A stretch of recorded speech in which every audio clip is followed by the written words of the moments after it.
live picture yet again, though, off the coast of Honolulu. And so remember, we brought you that news from the Hawaii Emergency Management Authority and Governor Josh Green there in Hawaii, saying that in about 30 minutes' time, all sirens will sound there in Hawaii, and that the first wave of this tsunami, they're expecting wave impact in about a little under 2 hours at 7:10 p.m. local time. So Hawaii under evacuation right now, sirens blaring there in Honolulu as residents were urged to higher ground. Now remember, other tsunami warnings, the National Tsunami Warning Center based in Alaska issued a tsunami advisory for parts of California, Oregon, and Washington. This was an 8.8 magnitude earthquake here. Let's get back, though, to our friends at Fox Weather, including there Steve Bender. He joins me. And Steve, thanks for being with us. I know you've been following this so extremely closely. And help us make sense. How did we get here today? Walk us back to when you guys first heard.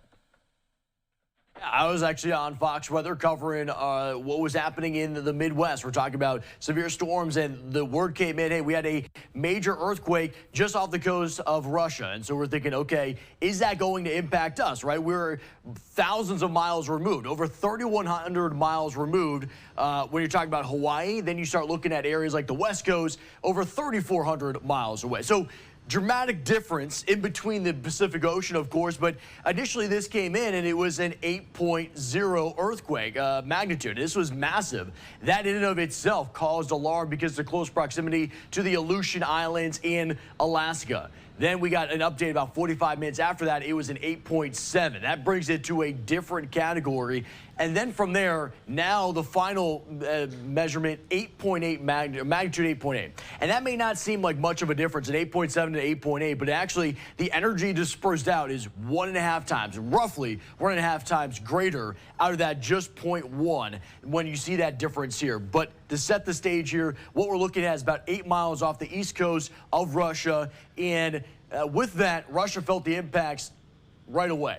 This was something that we had seen off of social media coming in, that coastal communities, this wave was coming in. So there was that confirmation of a tsunami. Now, the warnings initially were just for Russia and Japan. We had watches out for Guam, Hawaii, the Aleutian Islands, and this eventually evolved. And we'll get to where we stand now, but to put this in perspective, an 8.8, I mean, we are now at number 6 tied all time ever. And when you think about in recent times, what is the strongest earthquake that we have since then? We have to go back to 2011. So it's been nearly 15 years since we've had that. But for this region, it is extremely active. This is the Northern Pacific and the Bering Sea. It's actually known as the Aleutian megathrust. It's those tectonic plates that are always battling each other. And with this, to give an actual analog year, because each one of these earthquakes is dramatically different. Where the epicenter was, how deep it is, where is that dispersion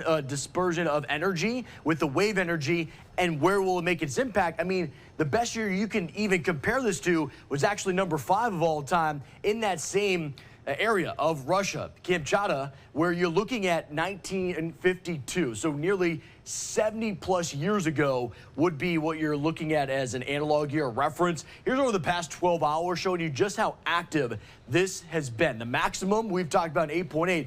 Look at the aftershocks. The number of aftershocks, 38 of them in just a 12-hour window. So it shows how active this area has been. After that 8.8, the strongest aftershock was a 6.8. That in itself will get your attention. So that's where we stand as of right now.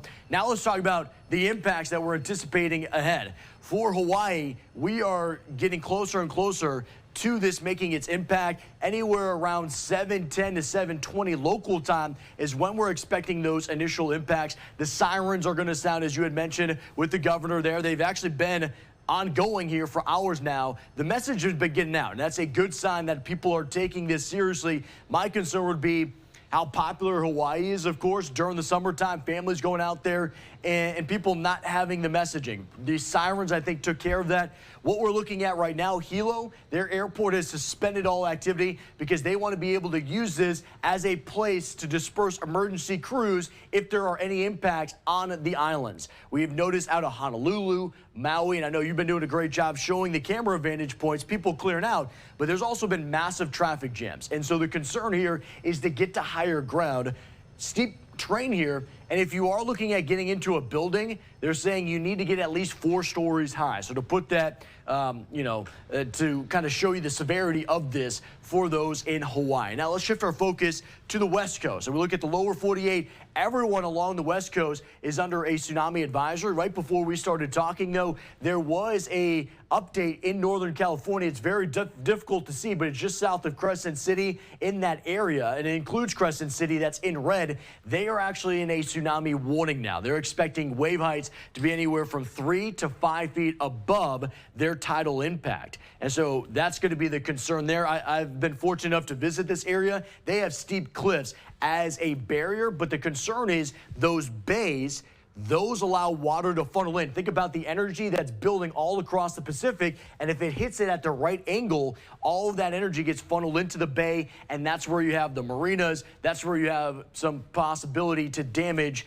to those communities that are along the coast. Elsewhere, we do have that advisory that's in place for the Pacific Northwest. We're looking at 11:40 p.m. local time down throughout California on the northern side, 12:40 a.m., and then 1 a.m. for Southern California, where wave heights, they're expected to be about 1 foot above tidal wave heights. Here's where we stand for the Aleutian Islands in the chain. You're looking at the Alaskan Peninsula. This is these areas. Think about the close proximity to where they were to the epicenter of this. They're under a tsunami warning. We have already seen in spots like Atco, where we have a buoy, the water is starting to rise about 2 to 3 feet above what they are typically seeing right now. And so that's showing us that energy that's moving into this area. I actually had the opportunity to talk with an Alaskan seismologist earlier this month because we had some earthquakes that were just, right around 6+ magnitude. Yeah. And there was concerns about what would happen with the Aleutian Islands. And he was saying, hey, this is the most active spot in the entire world for tectonic plates. And so this was something that we kind of learned about earlier in the month. Now, this is dramatically different because of the scale of that, but still the concerns that are happening for, of course, Alaska.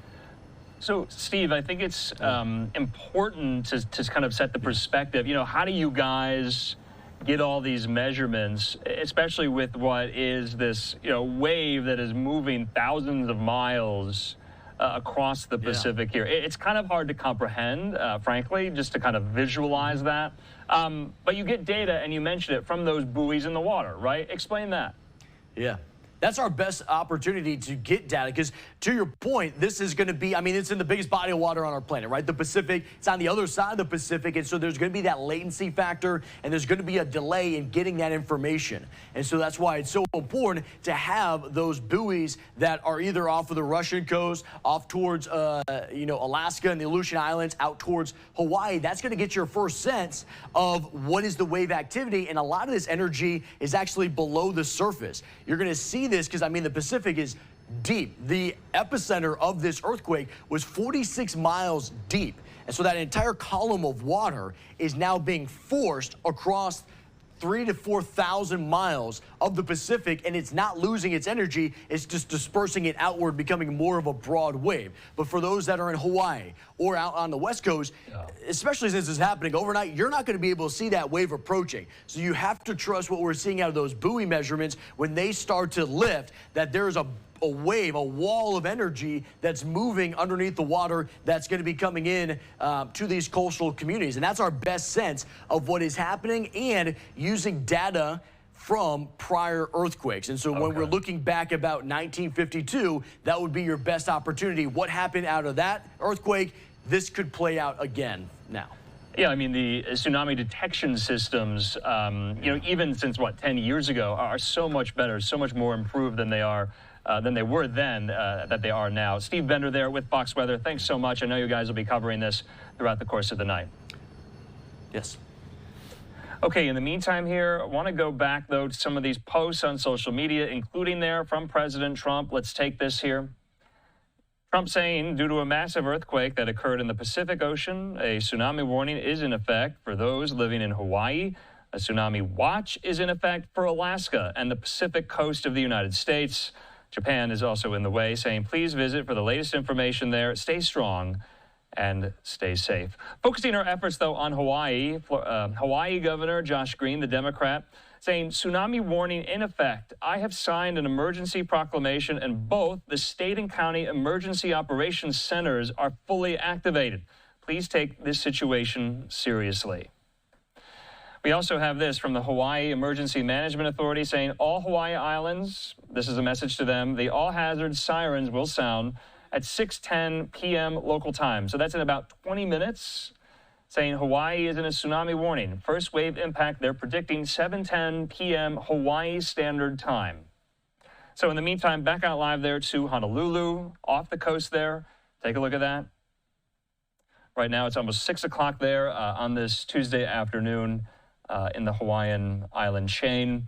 We also have a live look there on the beach in Oregon. Take a look at this. This is in Seaside, Oregon. You see a lot of beachgoers there having fun. You see there those kids throwing the football, some fires being lit. But also, I would imagine some of these folks coming out to catch a glimpse of whatever wave may come. You heard there, Hawaii Governor Josh Green said, if you do that in Hawaii and you get caught in the wave, you will die. That was the dire warning he issued to Hawaiians. This, though, in Oregon. Let's go now, though, also to Japan. Take a look at this. So right now, still up in the air over Hokkaido, the prefecture there in northwestern Japan. This is what we know.